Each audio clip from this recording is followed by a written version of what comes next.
नमस्कार, मैं आयुष आनंद स्वच्छ समाचार के लोकमंथन सीरीज में आपका स्वागत करता हूं।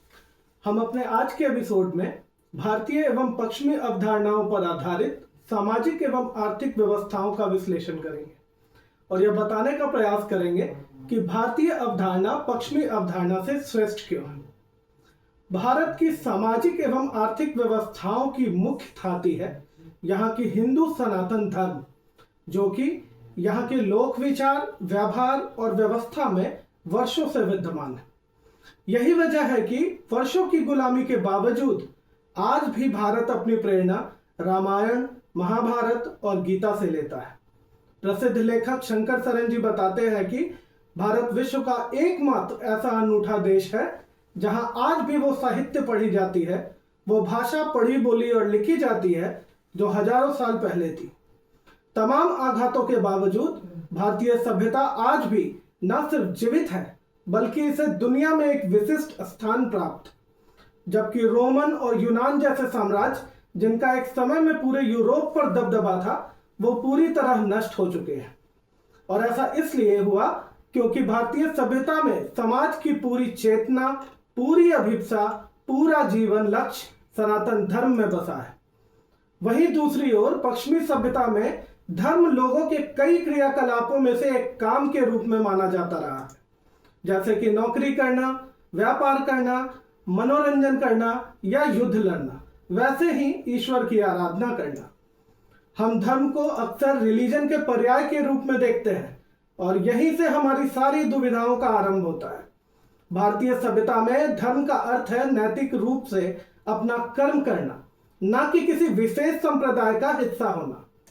स्वामी नरसिंहानंद जी के अनुसार भारतीय दर्शन में 4 पुरुषार्थ है और वो है धर्म, अर्थ, काम और मोक्ष। भारतीय अनुभूति के अनुसार धार्मिक होने का यह अर्थ बिल्कुल नहीं है कि हम समृद्धि और संपन्नता का त्याग करके गरीब हो जाए, बल्कि इसके उलट धर्म वो नींव है जिसके बिना न आप काम भावनाओं की पूर्ति कर सकते हैं और न ही मोक्ष प्राप्त कर सकते हैं। धर्म आधारित अर्थ, काम और भोग ही हमें सुख और संतुष्टि देता है। सनातन परंपराओं पर आधारित भारतीय समाज का ध्यानपूर्वक अवलोकन करें तो हम पाएंगे कि बहुत सारे ऐसे कार्य जिसे हम सिर्फ इसलिए कर रहे हैं क्योंकि हमारे पूर्वज करते आए हैं, उनमें इतना ज्ञान छुपा है जो पश्चिम के साइंटिफिक कम्युनिटी को आज भी आश्चर्यचकित कर देता है।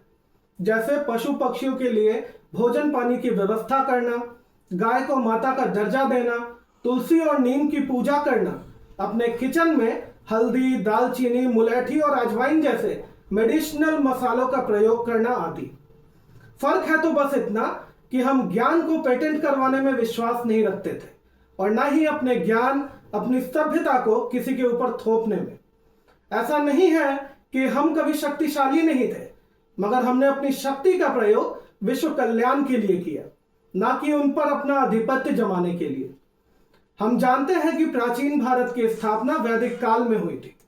उस वक्त भारत की सीमा हिमालय से लेकर दक्षिण महासागर तक फैली हुई थी। अपने अखंड स्वरूप में आज के कई देश जैसे कि Afghanistan, Pakistan, Iran, Nepal, Bhutan, Tibet, Myanmar, Cambodia, Malaysia, Thailand और इंडोनेशिया, ये सभी भारत में ही शामिल थे।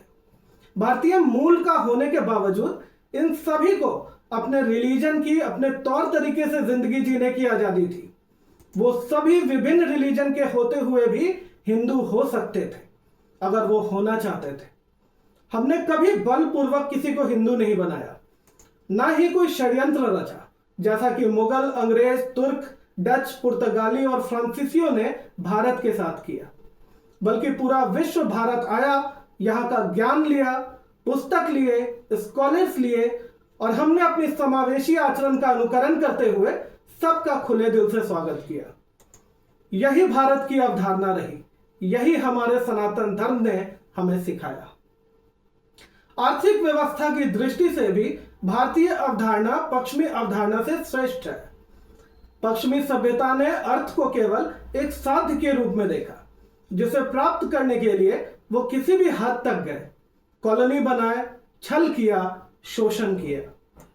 आर्थिक विकास के लिए उन्होंने यहां तक कि जीव जंतुओं और प्रकृति को भी नहीं छोड़ा। पर्यावरण संगत जीवन जीने के बजाय इन्होंने प्रकृति को ही अपना गुलाम बनाना शुरू कर दिया, बिना यह सोचे समझे कि इसका दुष्परिणाम क्या होगा। आज आलम यह है कि सूर्य की बढ़ती हुई ताप, पिघलते हुए ग्लेशियर्स, भूकंप, बाढ़ और बिजली बार बार सुधरने की चेतावनी दे रहे हैं, मगर इनका लालच और बढ़ता ही जा रहा है। परिणाम स्वरूप आज विश्व ऐसे मोड़ पर खड़ा है जहां इस लालच भरी प्रवृत्ति पर तुरंत अंकुश नहीं लगाया गया तो पृथ्वी को बहुत जल्द प्रकृति का कहर झेलना पड़ेगा। वही भारतीय दृष्टि में अर्थ को साध्य और साधन दोनों ही रूपों में देखा गया है। भारत ने कभी भी अर्थ के महत्व को नकारा नहीं। जिस देश में धन की देवी लक्ष्मी की पूजा होती हो, धनतेरस जैसा त्योहार मनाया जाता हो, वह धन के महत्व को कैसे नकार सकता है? मगर सनातन धर्म में धन को जीवन का एकमेव उद्देश्य भी नहीं माना गया।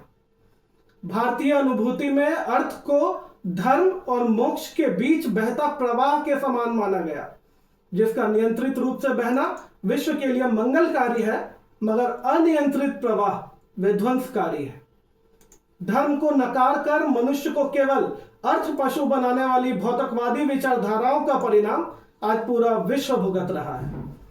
भारतीय अनुभूति में धन की व्याख्या करते हुए चाणक्य लिखते हैं कि अन्यायोपार्जितम द्रव्यम 10 वर्षाणि तिष्ठति प्राप्ते एकादशे वर्षे समूलम च विनश्यति। अर्थात पाप कर्म तरीके से कमाया हुआ धन अभिशापित होता है और व्यक्ति का नाश कर देता है। भारतीय ज्ञान के अनुसार धर्म धन और सुख के बीच एक सेतु का कार्य करता है, जो मानवीय लालसा को नियंत्रित रखता है। भारतीय दृष्टि से सामाजिक एवं आर्थिक व्यवस्थाओं का अवलोकन करना एक महत्वपूर्ण राष्ट्रीय कार्य है, जो लोक मंथन के माध्यम से किया जा रहा है। आज के एपिसोड में बस इतना ही। लोक मंथन से जुड़ी और खबरों के लिए देखते रहे स्वच्छ समाचार।